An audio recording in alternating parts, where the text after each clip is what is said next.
Welcome to the Deep Dive.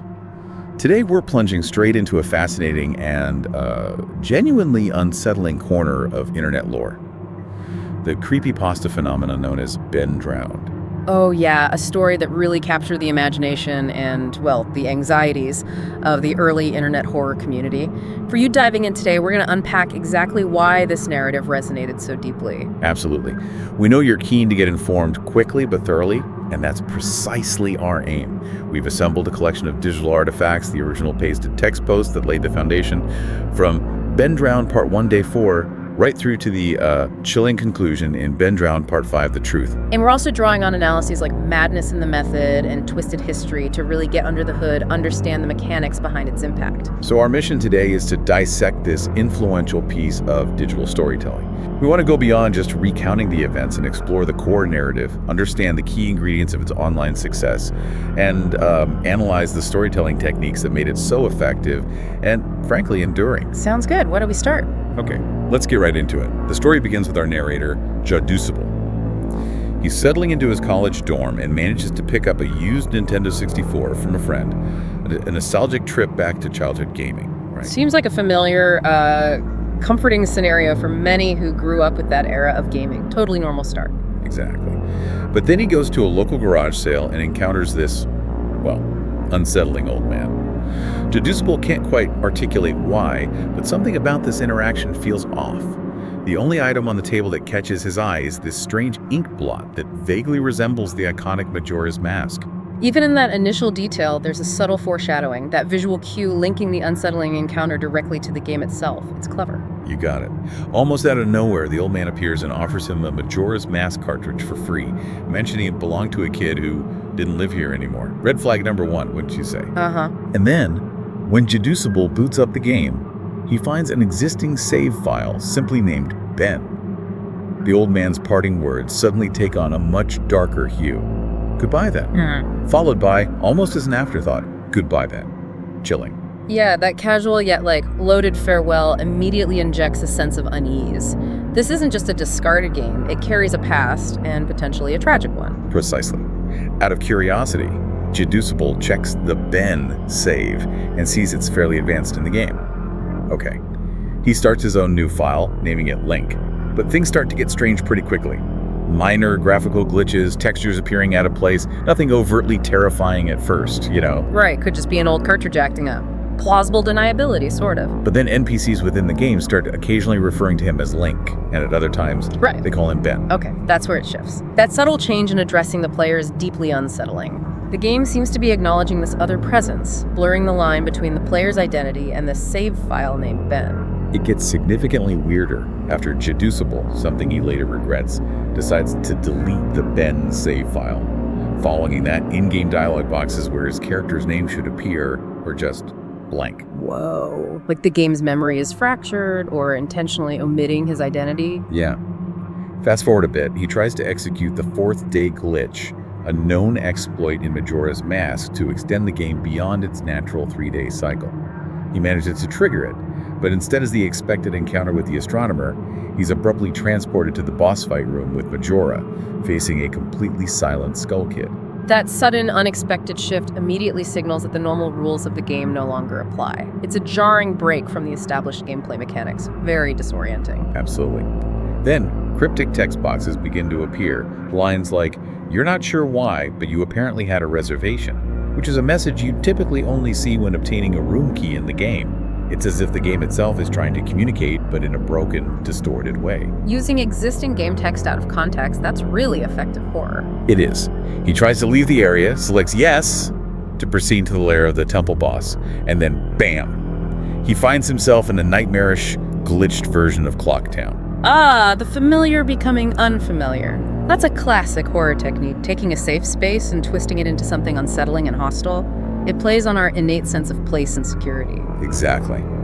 This Clocktown is eerily empty of its usual inhabitants. The once peaceful and melancholic song of healing is playing in reverse, a truly unsettling auditory detail.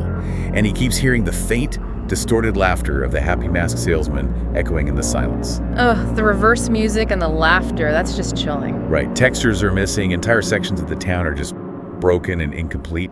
He tries to move to a different zone, but the game refuses to let him progress. And then the iconic Elegy of Emptiness statue appears, silently following his movements like the weeping angels from Doctor Who, only moving when he's not directly looking at it. Yeah, that statue becomes such a potent and enduring symbol of the story's creeping dread. It's this constant, silent observer, always just on the periphery of his vision, embodying a sense of inescapable surveillance. Terrifying concept. It's genuinely terrifying. Then come the encounters on the clock tower with the Skull Kid. Yeah. Jaduzbel attempts to attack him with arrows, but a text box appears saying, "That won't do you any good, hee hee." Taunting him. Totally. Then inexplicably, Link is just lifted into the air and bursts into flames, dying instantly, a type of attack the Skull Kid never possessed in the actual game. This happens repeatedly. So the game is operating far outside its intended parameters now. It's like a malevolent entity has not only infiltrated the game, but is actively rewriting its rules to torment the player. Precisely. And after the final horrifying fiery death, Link's lifeless body lies on the ground in a bizarre, unnatural position Jaduzbel had never witnessed before, his head tilted unnervingly towards the screen. The game then cuts to black, displaying the now iconic and deeply unsettling message. Yeah. You've met with a terrible fate, haven't you? Ugh, that line. It sticks with you. It really does. Yeah. He's kicked back to the title screen, and his Link save file is gone, replaced by a new one labeled Your Turn with no content. Below it, the Ben save has mysteriously reappeared, exactly where it was before. So the game seems to be resetting, but with this persistent and increasingly ominous presence of Ben not only remaining, but almost like asserting itself, taking over. Okay, so after all of that digital nightmare fuel, Jaduzbel has this incredibly vivid and disturbing dream where he's being followed by the unblinking gaze of the Elegy statue. He decides to revisit the old man's neighborhood, maybe find some answers. Makes sense, trying to find a real-world connection. And that's when he speaks to a neighbor who reveals a crucial piece of information. A young boy named Ben tragically died in an accident there 8 years prior. Okay, wow. Here's where the unsettling in-game events begin to connect with the potential real-world tragedy, adding this layer of somberness and raising serious questions about the nature of this digital haunting. Is it really him? Exactly. He cautiously loads the Ben save file again, and this is where things escalate into outright surreal horror. The area outside Stone Tower Temple is now bizarrely labeled STONE, greeted by a nonsensical dialogue box filled with gibberish. Just pure corruption. Yeah. Link's in-game model is visibly distorted and broken. He possesses a strange, unusable C button item, and these low, guttural, demonic sounds are playing constantly. Then another Elegy statue materializes, and he's abruptly cut to the dawn of a new day screen, but this time the usual reassuring subtext is completely absent, just gone. The game world is becoming increasingly corrupted and unstable, mirroring a deeper intrusion and a complete loss of control by the original programming. It's falling apart. He finds himself as a Deku scrub in clock gown, but the camera angle is fixed and unnatural. The Happy Mask salesman simply utters the chilling line, "You've met with a terrible fate, haven't you?" And the screen abruptly goes white. That salesman is just pure dread in this context. Totally. He's then transported back to Termina Field as the human Link, but the familiar 3-day cycle clock is missing. No enemies are present, just a distorted, unsettling version of the Happy Mask salesman's cheerful theme music playing on repeat. Then he witnesses this bizarre and disturbing tableau. Epona, the Happy Mask salesman, the Silent Skull Kid, and the ever-present Elegy statue all standing motionless in the empty field. A truly surreal and unsettling image, isn't it?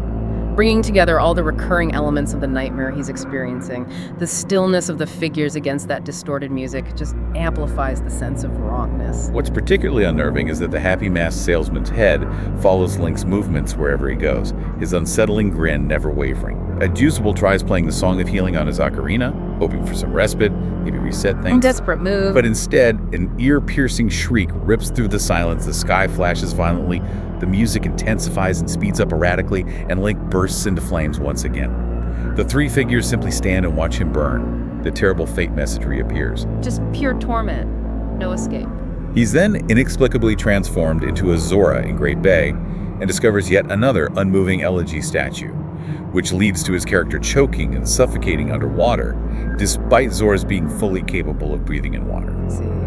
Each subsequent death becomes more illogical and violates the established rules and mechanics of the game, further solidifying the sense that an external malevolent force is in complete control. It's breaking its own rules now. He's then unceremoniously booted back to the main menu. When he returns to the save file screen, the messages have changed yet again, now explicitly hinting at Ben's drowning. The game, or whatever's manipulating it, seems to be taunting him with this tragic knowledge, almost daring him to continue playing. Understandably, Jedusible reaches his breaking point at this stage. Yeah, I mean, the psychological horror intensifies dramatically here. It's no longer just about jump scares or disturbing imagery. It's about this persistent, knowing manipulation and the implication of a real-world tragedy intertwined with the digital realm. That's heavy. And the terror does blend within the game. Jedusible begins experiencing increasingly disturbing dreams of being watched by Ben and the ever-present elegy statue. Then, in a moment that truly blurs the lines between the digital and reality, the game itself seems to communicate directly with him. A synthesized voice uttering the now infamous line, "You shouldn't have done that." Oh, wow. That spoken line was a pivotal moment, wasn't it? Shattering the fourth wall and directly addressing the player, amplifying the feeling that this digital haunting had somehow crossed over into the real world. Exactly. He starts interacting with Ben through Cleverbot, an early AI chat program. The transcripts of these conversations are deeply unsettling, with Ben claiming to be residing within his computer and delivering cryptic, taunting messages. Using technology against him. Clever. Kind of creepy. Following this, Jedusible's own computer starts exhibiting bizarre behavior, spontaneously opening documents and typing out strange messages on its own. He becomes increasingly paranoid, plagued by the feeling of being constantly watched. So the digital haunting is no longer confined to the game cartridge. It's seemingly spreading throughout his technology, invading his personal space and eroding his sense of security. It's escalating beyond the N64. And in a further act of manipulation, Ben even begins altering Jedusible's online posts and summaries of his experiences, censoring or changing elements of his own narrative, controlling the story itself. Whoa, that's meta. Yeah. This leads up to a truly horrific dream involving the unsettling moon children from Majora's Mask and the happy mask salesman forcibly sewing a Majora's Mask onto his face, culminating in that chilling, all too familiar line. You've met with a terrible fate, haven't you? It's just a complete descent into nightmare, where the boundaries between the digital horrors he's witnessed and his waking fears completely dissolve. Total breakdown. So let's talk about why this works so well. What were the key ingredients that made this story so incredibly effective? Well, one crucial element, as our source Madness and the Method highlights, is the concept of the fantastic. This refers to that unsettling space where the reader or audience is left in a state of uncertainty, unsure whether the events are rooted in reality or are purely supernatural. That ambiguity is absolutely vital for generating true unease, isn't it? By blurring the lines between what's logically explainable, a glitched game, maybe, a vivid imagination, and the seemingly impossible, the story keeps the audience constantly questioning the nature of the threat. Right. Think about the subtle glitches early on.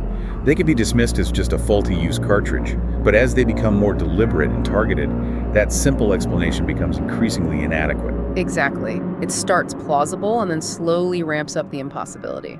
And Jedusible masterfully employed the found footage style in his initial posts and videos, presenting his experiences as a genuine, unvarnished account of something terrifying happening to him. This created a powerful sense of immediacy and authenticity, like you were reading someone's desperate blog posts. Yeah, presenting it as a personal account, almost a plea for help, drew readers in and fostered a sense of shared discovery and concern. It made the audience feel like active participants in trying to figure out what was happening. Plus, the story didn't unfold all at once. It was released episodically across multiple online platforms, message boards, YouTube, and eventually a dedicated website.